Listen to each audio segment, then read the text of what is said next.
Hello, guys. Welcome to this new edition of Mind Podcast. This is Aadit Kapadia coming to you after, albeit a little bit of a longer break. We were hoping for a week, but it was about 10 days. But we're back with a fantastic podcast. And we promise you'll absolutely love this topic of discussion.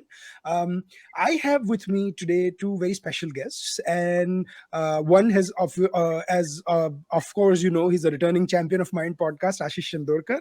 And with him is the co-author of his book, Suraj Sudhir, and both of them have co-authored this book on COVID and what India did with vaccinations. It's titled "Braving a Viral Storm," which tells the story of the India's COVID-19, India's battle against COVID-19. Where we were and so forth. But before we get into the book discussion, let me introduce my two guests. Aashish Chandorkar is a counselor with the Permanent Mission of India at the WTO in Geneva. He's been in the government. He After 2 decades in management consulting and financial services, has been writing on public policy on various portals. Has written for Mind, has appeared on Mind podcast, and is a good friend. So welcome to Mind podcast, Ashish. Thanks, Aadit. Good to be back again. Absolutely. And with him today, we have Suraj Sudhir, who's rarely do I do three guests and be like, oh, two guests are from the same continent where we are based. So he's in the field of computer systems and machine learning, as you can guess. Because I am in Francisco Bay Area in California. He's maintained an avid interest in the global affairs, Indian economic history, and he's essentially done focus on the quantitative underpinnings of development. During the COVID-19 pandemic, he wrote about the progress of the Indian vaccination effort. And as we were chatting offline, him and Ashish shared a lot of data, articles, conversations, and which led to this book. Now, I don't want to reveal everything. Otherwise, you say कि बस ये इसी ने बकवास कर दी, authors को तो time ही नहीं दिया बोलने के लिए. So, without further ado, I'll throw the floor first to Ashish and then to Suraj. Ashish, can you how does this idea come about? And given the work you've been doing in the last 2 years, you've been focused on economics, public policy, from there to completely to healthcare, COVID vaccination. What was the connection, or what was that pivot point? Sure, Aadit. See, I think as you mentioned, like Suraj had done a lot of work on during the pandemic on Twitter, talking about the vaccination effort. He was tracking it on a weekly basis. I had written articles on this topic. So we had the sense that we will come out of this well eventually. I mean, despite the issues that we faced, especially in the second wave, but we were quite confident that eventually India will stand, proudly in terms of its effort, at least on the vaccination side. So we had been kind of working on this data collection aspect in terms of understanding the larger story behind the scenes conversations, and had been collecting information for a long time actually. And once the things settled down and once the pandemic kind of we should say receded, India never had a big third wave, but around the time that the Omicron wave was going on around the world, India was kind of more stable. So we thought that okay, this was a good time to then bring together the information that we had collected and so on. So that was the genesis. It was not like a decision which just happened like overnight, but kind of we had a lot of material and kind of background kind of backing it at it. On the second question, see, this book is not a healthcare focused book per se. The book is about public policy, just that it happens to be in the domain of healthcare. The focus here is that we have covered the vaccine story. We have not gone through the whole COVID management part per se, because that's like a much larger point. But you will find the fiscal response angle also kind of built in, because it was a kind of a important component of the vaccination itself. But the story focuses on more like the process and the governance aspect, not so much the healthcare aspect of the vaccines. And I'll bring in both both Suraj and Ashish now. Suraj, I'll come to you first. With India, the challenge is not just governance, also, right? Governance, a important part of governance is delivery mechanism. And I think the biggest, when I was going through the book, for me, the biggest thing was how India's delivery mechanism was, basically you used the force you had in terms of the forces you had within the government, within the establishment, and used it to for a smoother rollout of the vaccines, right? You have localities where booths were set up, where people were told, vaccine booths ke, come and, the to use the Hindi, tika lagwalo, COVID ka tika, right? The tika lagwalo term comes from polio, but essentially you had that sort of vibes, but taken to a more aggressive level to combat this. So Suraj, what was your perspective? Because we saw a very different sort of narrative in United States, where there was a sort of vaccine hesitancy and all sorts of things that were going on, right? So how would you sort of talk about the Indian journey, and how do you compare it with what you saw here? So maybe I'll take that up. Yeah. One of the interesting things over here that the whole Indian approach, there was a playbook well ahead of time. So this was something I had been tracking since early in 2020 when the whole world shut down and we started working from home. So tracking a bunch of things on the Indian government sites, on Hmm. CMR and elsewhere. One of the things that was apparent is that by the end of 2020, the government had put together essentially a playbook on how to go about tackling the COVID pandemic entirely. Hmm.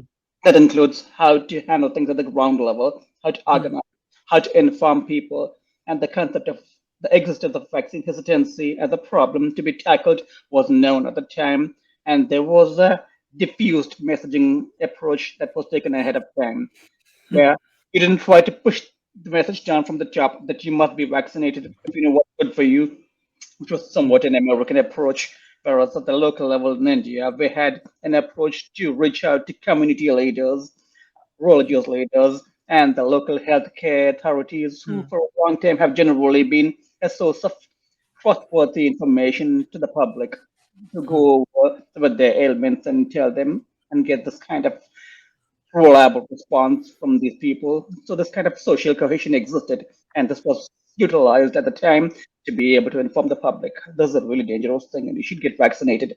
Tell them Hmm. nicely, respect their concerns, give them a response, which Hmm. was why across the country there wasn't such an enormous thing about anti-vaxxers or vaccine hesitancy on a widespread scale.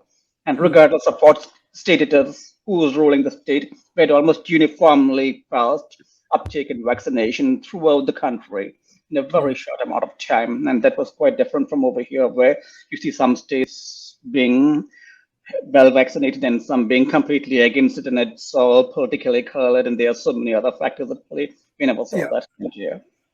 Yeah, no, that's true. That's true. And you actually did see some sort of people trying to sort of sully the waters by coming up with all sorts of conspiracy theories within India as well. But ultimately, they did not hold through. And this is a interesting thing that Bill Maher actually one of these days said during a podcast or during a discussion, that in America, instead of vaccines, if you had COVID pills, everyone would take it, because there seems to be less hesitancy in popping a pill than taking a vaccine, right? India में उल्टा है, that if like people have no problem in getting an injection or something, but if you give them even a painkiller, they are like, अरे फालतू की गोली क्यों लेनी है, right? So I don't know if there is a if there is a sociological argument to be. I say I have no data to prove this or and something, but this is just an interesting observation. So Ashish, do you think that because we had that experience with polio, with even with smallpox and stuff, so India may this generation had actually seen that vaccine drives are not like the government conspiring against you, so there was the tendency was more to be like, okay, when can my number be there? Yeah, I think there are several facets to this. Like the fact that we could get people to take the vaccine. Of course, we have covered in the book the whole smallpox and the polio vaccine drive also, in terms of how Hmm. they were different and how they were similar. Hmm. Uh, the I think one thing which we should remember, or what we observed through our conversations. By the way, Adit, the book has got interviews with at least 30, 40 people, right? Like Hmm. people who were in the mix of the policy making. Some spoke on record, some did not want to have their name, but I mean, we had a lot of conversations. See, one Hmm. thing which we think is which worked well is that, see, in India, mein ultimately people trusted the institutional mechanism. People trusted the state to say that, okay, they will do the right thing. Hmm. Now, I mean, now how does that manifest itself personally, right? So what is state for you, right? Like, so now for me, for someone, the state could be let's say PM taking a vaccine and putting his picture. Someone else, it could be like the fact that the doctors and the institutions, I mean ICMR type institutions, kind of back the whole effort. The medical community generally spoke in the same voice. There were some kind of dissidents, but Oh my not a lot. gosh. Huh. Hmm. And it could be also that there could be nudge from your own family or circle of friends or people you Hmm. trust, right? If you also see, one good thing was in India, even the sports people came forward. I mean, in other countries, in some other places, the sports people had a lot of kind of questions about whether they should take the vaccine. we are in a country like that. Yeah, yeah. America So, mein NFL was divided yeah, completely exactly. on what they wanted. Yeah. India, like, depending on who you role model, be it a politician or be it a sports person or be it an artist, be it a public figure at large, your friends, family. I think there's a lot of kind of positive synergy and a lot of nudge which kind of came through. And of course, the fact that the government made it very very clear in its own messaging.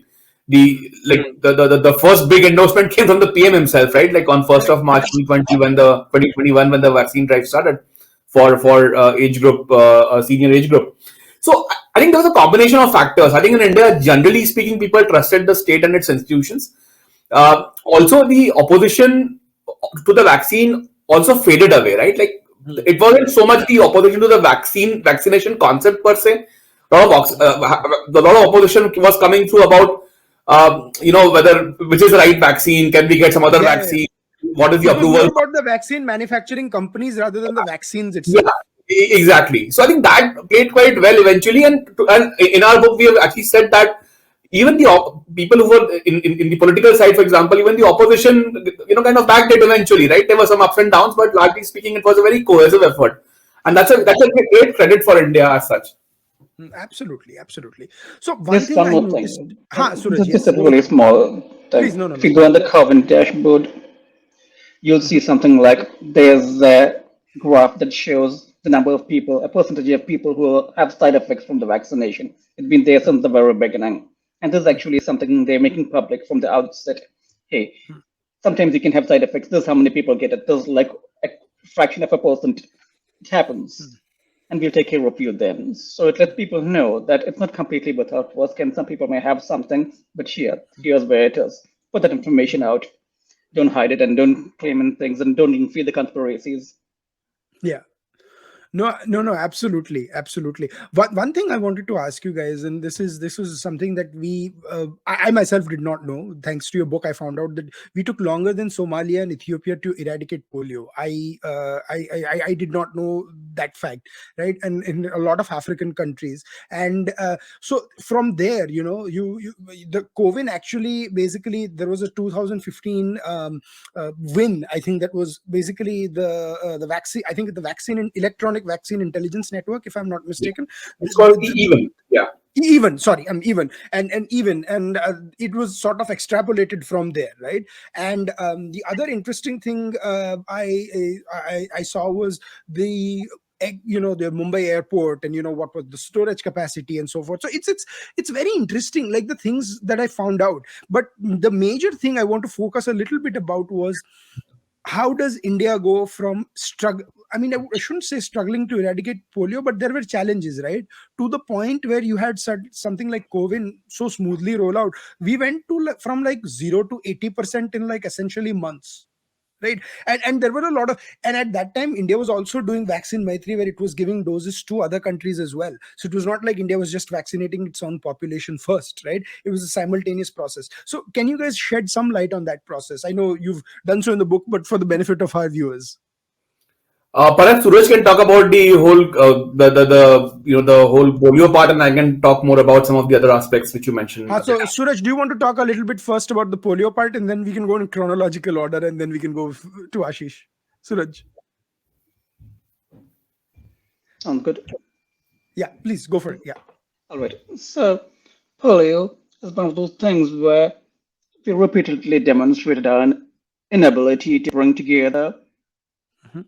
multiple capabilities that we had, discrete pieces, but unable to put everything together. To give you an Mhm. example, the Serum Institute of India is one of the world's largest, probably the world's largest producer of generic vaccines. And There's a paper that's linked in our book as a reference, which demonstrates that the supply of vaccines to the developing world constitutes approximately 80% of the global supply of vaccines across the global south. And they are responsible for saving healthcare costs on the order of $250 billion as a result of their work. So they have the capacity. They're literally based in Pune. The Pune site where we make all the Covishield is essentially the single largest COVID-19 vaccine production site on the planet. We have those things and we have those capabilities ahead of time. But we have not had the ability to institutionally deliver vaccinations on a large scale. And as we mentioned in the book, polio was eradicated in 2011. Some earlier got done in 2000 or 2001, 10 years before that. And there were only 3 or 4 countries left at the time when we finished eradicating polio. And as late as 2014, India was far below the global standard in terms of antenatal and pediatric vaccination coverage. Maybe about 60 to 70% of the children, newborns, and young children would be vaccinated, which is odd considering that we are a global leader in vaccine production. How can we be both a leader in production but never actually get the entire country vaccinated? There was a program called Mission Indradhanush, an intensified Mission Indradhanush, which was to increase this kind of vaccination coverage of the newborns and children, started about 2014-15, the same time as the EVR. And so there was a concerted effort to, far before COVID was known, to increase the institutional capacity to deliver and cover the entire population, a wide range of things. Vaccination is just part of them. We've heard about housing and toilets and piped water to homes. Vaccination is just one more thing. You have to deliver the last mile gap, finish it, make sure there's almost universal access. And that was the kind of focus that's, I'd say, different. Yeah. And what Aashish said, right? And thank you for making those points, Suraj. It's quite enlightening. I myself did not know. But what Aashish said was very interesting for me. About the government, right? Like Indians are generally more trusting of their government.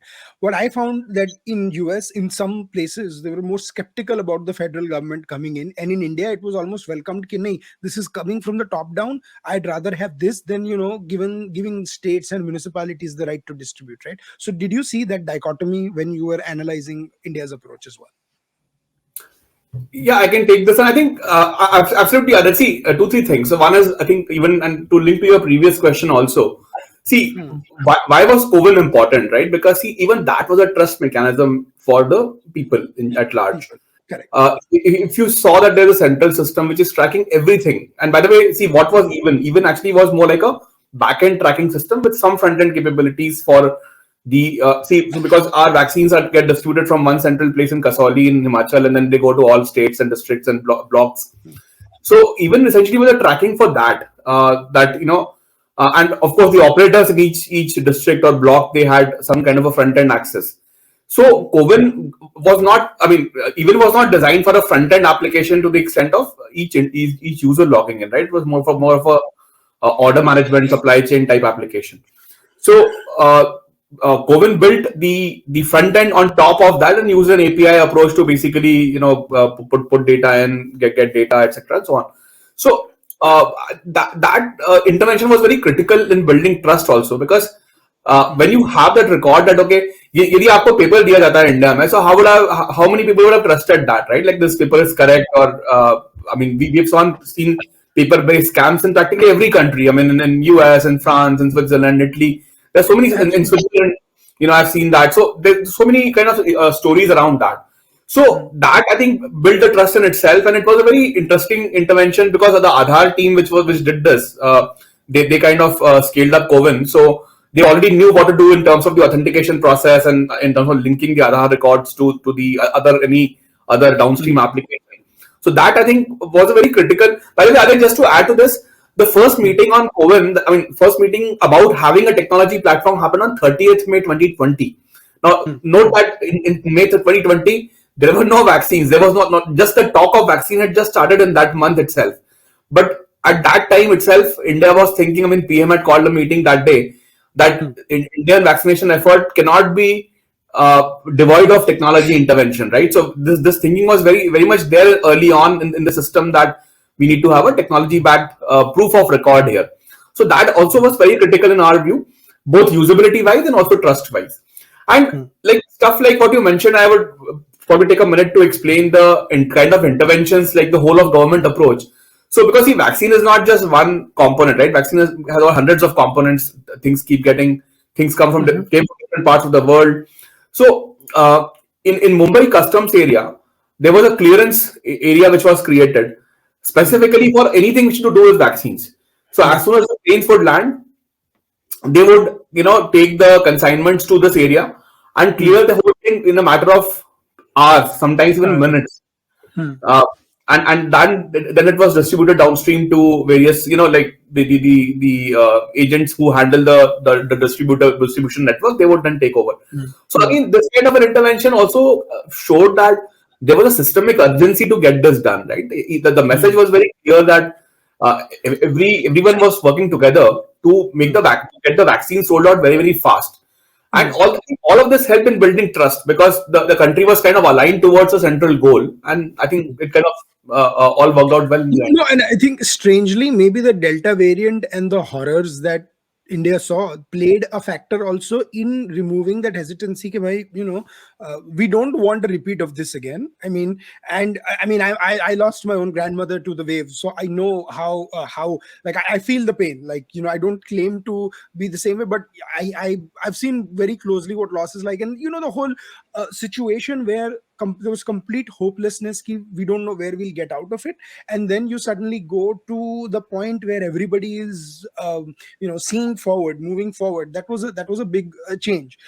One very interesting thing I've seen is also, we had the whole mRNA DNA debate and stuff like that in America, but in India, it was just limited to the efficacy of the vaccines and so forth. No one was saying ki bhai, I don't even want to take this vaccine. Everyone was like, instead of this, can I take an ABC or BCD or whatever vaccine, and so forth. And that's one thing very important, because when we analyze this, right, there are scientists who can talk about the efficacy, what the solution stuff.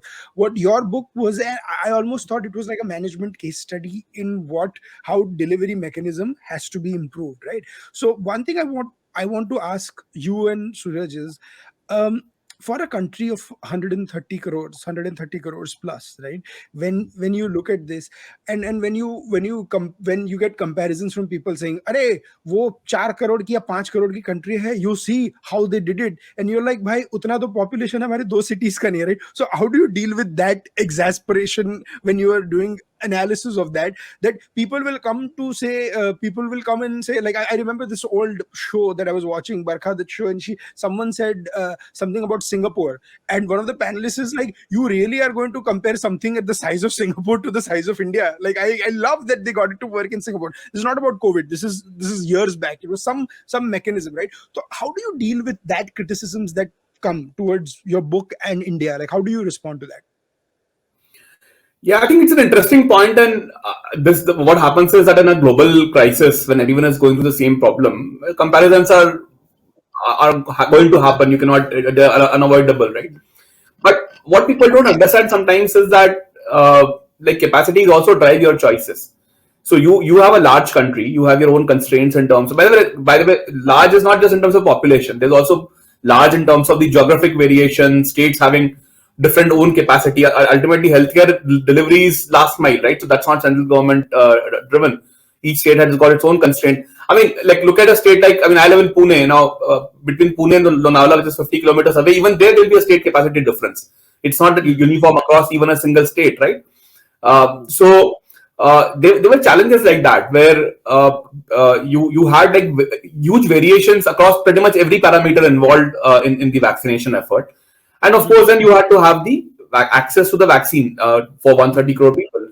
And eventually, other if you see, we ended up doing the most types of vaccines also, like the different kind of technologies, right? So of course, Covishield was one kind of platform. Covaxin was a inactivated virus. We had Corbevax, which was protein subunit. We had DNA in Zydus Cadila. We had I mean, we also did an mRNA. Almost got there with Genova, in Mumbai, sorry, in Pune. Then we had the biologically kind of, and some other companies working on. I mean, so biologically he did the Corbevax, but then there was also the Sputnik vaccine, which was again adenovirus kind of variations. So we had practically all platforms covered, and despite the fact that we started with a lot of constraint. So the fact that we could repurpose, or we could assign vaccines to each age groups to different parts of society, I think that was a very interesting kind of a case study. It is something which should be taught in the management schools in terms of the operations research aspect of it, right? And I think that the way it was handled, that okay, different age groups kept getting added, and the vaccines kept getting expanded. I think phenomenal achievement on that count. No, and I always say that I was telling to my friends in America that, and I'm coming to you, Suraj, next, is about when they take, say, large. I was like, I don't think people have an appropriate appreciation of what large means in the Indian context. They talk about 100,000 or 1 lakh or something. It's like, oh, yeah, we did 100,000. I was like, great. I was like, now multiply time, that time is like, I think 1,300. That's what we have to, that's what we are dealing with in India, right? And I don't even know if I got that math right. Maybe I was a 1 0 short. But my point is that is how insanely complicated this whole process was. And then you had a situation where children could not be vaccinated, right? And you have a majority of Indian population. So that is at least 20-25% of the population. So the parents have to be careful. You had the schools and so forth. And then you had the vaccine rollouts in children. So how do you deal with that?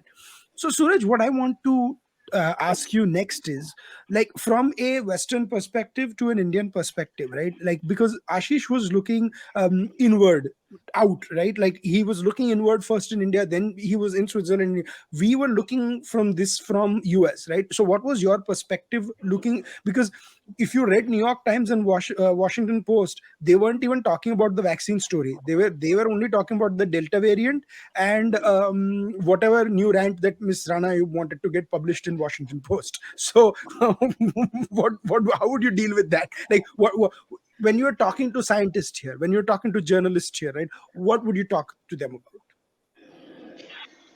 Well, there's a sense of lack of appreciation of numbers, right? You mentioned that Yeah. already. People talk about how Singapore is doing really well or New Zealand is doing really well and we should do something like New Zealand. Not quite realizing that between the end of June and the end of December, the whole of second half of 2021, we were Yeah. vaccinating an entire New Zealand every single day. Yes. Every That single we day. should Okay? put What's the that should have been numbers? a tagline of your book. Between June and December 21, we were vaccinating 1 New Zealand per day. Not the case. We were averaging 4.3 million per day, Yeah. continuously every single day. People do not realize how big that is. That is an entire Pune every day, or an entire New Yeah. Zealand every day, all the while.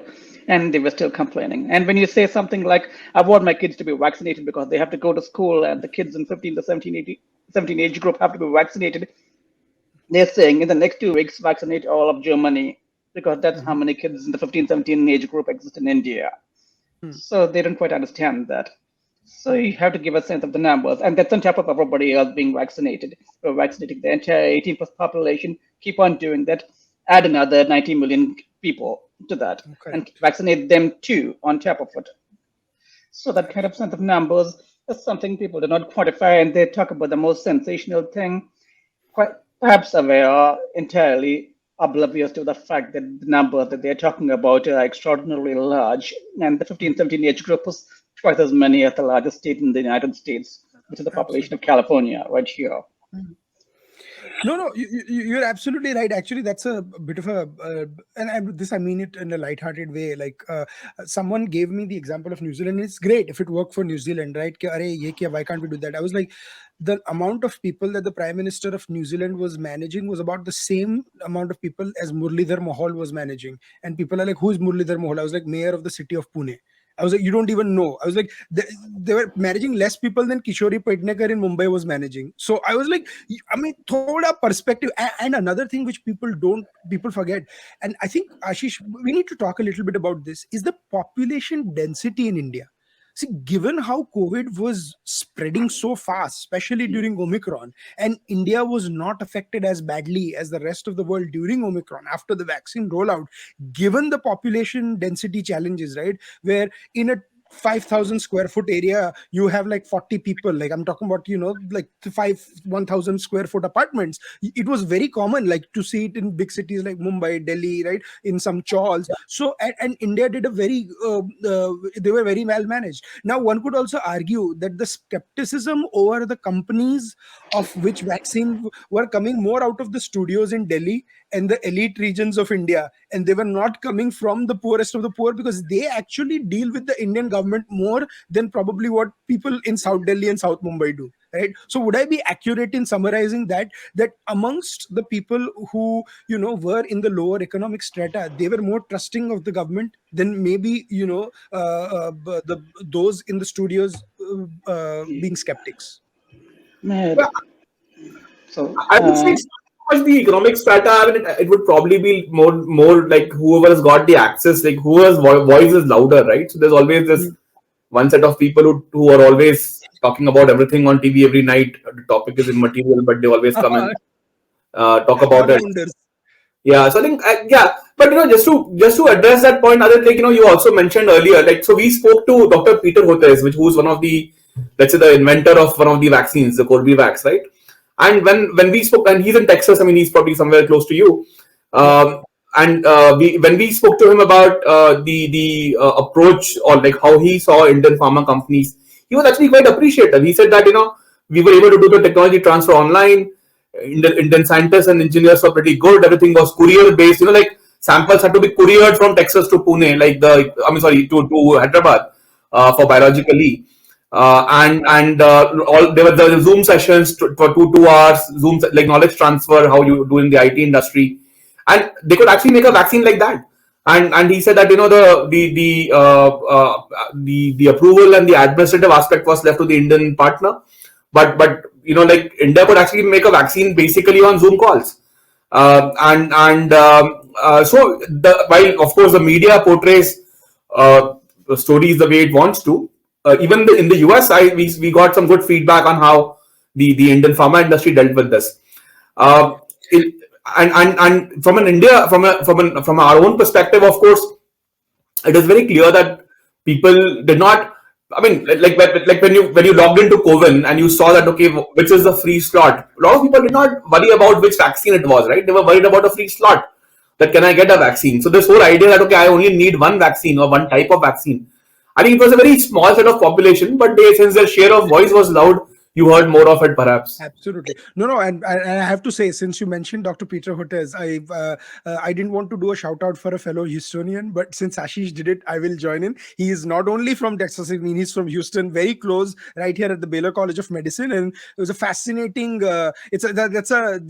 We joked about it, like one of the Houston India collaborative stories. Like we talk about it on Mindmakers all the time, but one of the Texas, Houston has one of the finest medical centers in the world, in the Texas Medical Center, and Peter Hotez and his team, along with I think Dr. Maria Elena Bottazzi, they developed, worked with the on the vaccine, the Corbevax. So it was truly, I mean, and so here is the thing, right? That this bit of news was not covered much in the national dailies of thing, but Houston Chronicle, Texas Tribune, they all featured articles on this, that there is this Texas India story or a Houston India story. So at a local level, you did see an acceptance that there is a global outreach that is happening, and one beautiful thing that we saw was that essentially the whole notion that science is essentially global. There is no country developing one or no city developing one software.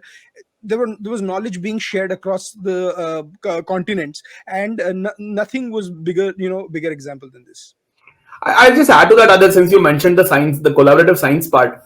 We did an event in Pune where Dr. Raman Gangakherkar was the chief guest. He's, of course, one of India's leading virologists. He was epidemiologist. He was involved in the whole approval and the the whole response process, right? The strategy which India had.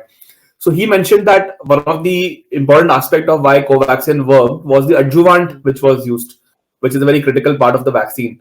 And this adjuvant also apparently is developed by an Indian scientist, but who works in the US. So, and that choice of adjuvant really made a lot of difference in terms of the effectiveness of Covaxin vis-a-vis perhaps some other vaccines, say from the Chinese companies who where the vaccines were okay, but the adjuvant did not work very well. So Hmm. this was again a collaborative science story where one of the Indian scientists kind of helped Indian kind of an effort, although he's now working in the US.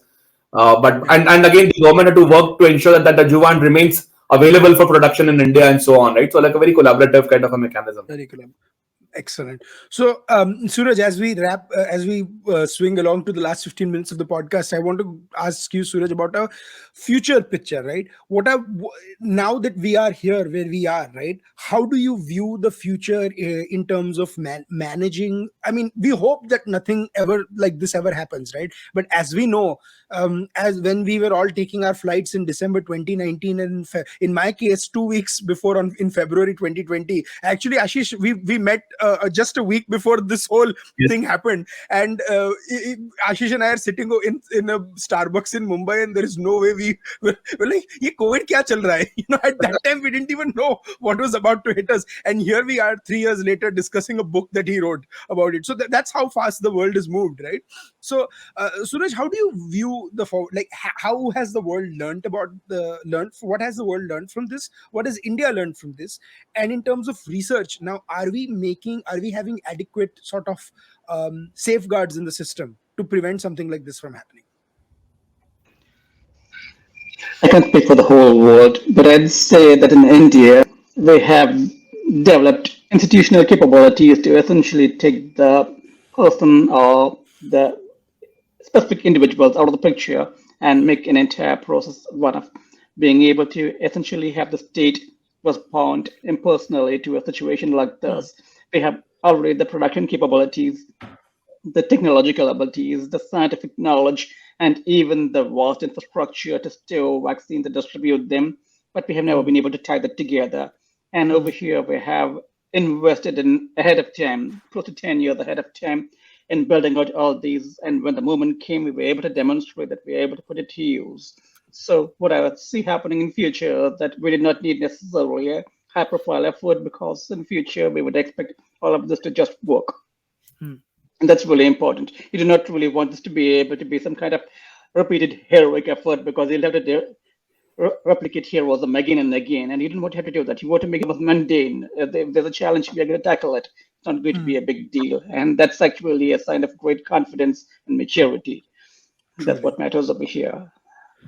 Absolutely, absolutely. Fascinating point. I think it truly does that. That is the message, underlying message, that institutionally we are more capable than what we were then. We are more sort of aware of the challenges that could happen in terms of biological challenges. There were things the world took for granted, like in the time of nuclear weaponization and so forth. No one thought that biological healthcare is suddenly now the new safeguard as well, that you not only need defenses at the border, you need defenses within as well. So how do you deal with those? And Ashish, I would ask you one funny on a lighter note, that we have this, you mentioned these daily experts who are an expert on everything. How refreshing was it to now actually hear during COVID from doctors and people who are actually in the business, rather than self-styled experts who want to do a spin on everything? It was actually quite eye opening because we spoke to a lot of doctors and Huh. of course some of them in the government as well, and see the Yeah. constraints when they talk about their constraints in Hmm. terms of how you have to take a real life decision based on the information which you have, which of course is never going to be enough. Yeah. Like in the past, I think the quickest vaccine development has been about 4 years for the MMR vaccine, which also was several years Absolutely. ago. But that is like the shortest time cycle for a live vaccine, which we have seen. Now, how do you basically go from there to get to a vaccine which is just like a 1 year, not even 1 year actually, it's a compressed Hmm. timeline, and then also kind of make, both efficacy and efficiency are important. That it has to be safe and it has to also work on the various the variants, and the virus keeps mutating, but you still have to kind of make it effective. So in that sense, it was a quite an eye-opening conversations which the doctors had, and they had to really explain. It's difficult to quantify, right? Like you know Yeah. that it is generally correct, but you still do not know a lot of other things as to what the mutations will be and so on, and they had to take a call. The Right. regulators had to take a call about the vaccines the world over. Hmm. So pretty interesting stuff. Uh, Also, Aditi, another thing is that uh, see the data which the regulators had, or let's say the professionals had. I mean, sometimes people did not have that data, and even if you had it, you wouldn't understand. So the calls which were made were also calls based on trust again, right? The like in India, for example, the people trusted the regulator. कि ठीक है, regulator ने बोला है तो देख के ही बोला होगा. It's not like they are Yeah. going to put. It's an inherent it's an inherent trust with the establishment. Yeah. Doesn't matter which party is in power. Yeah. Ki the district magistrate, the collector, the doctor, will take care of me. Exactly. Absolutely. And I completely agree. That's an important point that, let's say, I mean, even within the states, there were different political dispensations, right? But it wasn't that people were not trusting the local authorities. I mean, jo hai, wo hai. I mean, the state has to work for the people. And that's the approach that people took in general. Yeah, and then so I mean, you had some places in Maharashtra. There was a challenge where they actually had a government in transition because there was a different government that was voted to power. By the time COVID hit, it was a different government. So what do? You have to work with the situation that is, right. The political reality of it was very different, and then you had and during. And even within those dispensations, right, like ultimately this was a very local effort. So you had the municipalities, you had the mayors, you had I was talking to, I remember, I think Abid Thadani, I forget, I was talking to someone during COVID on one of the podcasts, and they said that we have the biggest network that is untapped for now, that is the network of general physicians. Because India में जो GP का concept है, like in US you have the personal care physician, the personal care provider, but you only see them once a year, or you see them in India. There is almost like a generational relationship. Yes. My father goes to that doctor, I go to the same doctor, and there is a sort of a arrangement. So सालों से हम लोग वो करते हैं. So any insight on that, Suraj or Aashish? Did you see when you were talking to the doctors that at local level they saw a lot of sort of collaboration with the local doctors, that they are not in those high flying hospitals, but they do deal with probably more patients than people in mega hospitals do on a daily basis? Absolutely. At the local level and even at the state level, technically, healthcare is a state responsibility in India, which was one of the reasons given back in April, May, when states demanded to have the right to procure and distribute vaccines themselves. But, well, vaccines do not respect state borders. They don't stop at the boundary, and they don't get shot in Octroy or anything to get across, right? They can go wherever. So a single state trying to work on its own cannot necessarily effectively collaborate with every other state around it and be able to ensure that when the situation is worse, focus there. And that's actually how I started looking at the entire data over here. Which places are doing the worst? What can we do about it? So being able to handle things at a low level, regardless of what state it is, regardless of who's in charge, depend upon the curse of relationships, and that's how we got things done. I think. Absolutely. That I don't know the local doctor here, but my mom does. So that is something I found remarkably insightful on this, and like I said, in as I come to Aashish and Suraj both for closing remarks on this, that from what I learned, my biggest takeaway was three things. That one, the Indian COVID management situation was more of a governance delivery mechanism more than even the talk about that. Second, a inherent assumption within the Indian people that no, this vaccine is not going to be harmful for me. So very trust in the medical process and the medical system. The questions that were like, what is going to be the best for me, and how do I ensure this doesn't happen to me again? And the third thing is collaborative effort within the state establishment and the dispensation. So when I say the state, I talk about the national state. The establishment is your bureaucrats stuff, and the dispensation is the current local government. Ke aaj power mein kaun hai, right? So what is would I be accurate in summarizing it this way, Aashish, what you're talking about in the book, and what would be your closing comments on this? Right. No, I think that's a great summary, Aadit. I would say the way we have tried to structure the book, we have called it like a AAA vaccine response, which is vaccine access, availability, and affordability. Access because we had a lot of our own kind of a pool of vaccines to tap into. Availability because, well, you had vaccines, but you had to produce them at scale and you have to get them where they were needed, which is a vast country. So you make them available using technology. And then they were kept affordable as well. So we did not, essentially, I mean, of course, there was a fiscal cost to it, but it was significantly lesser than what other countries face.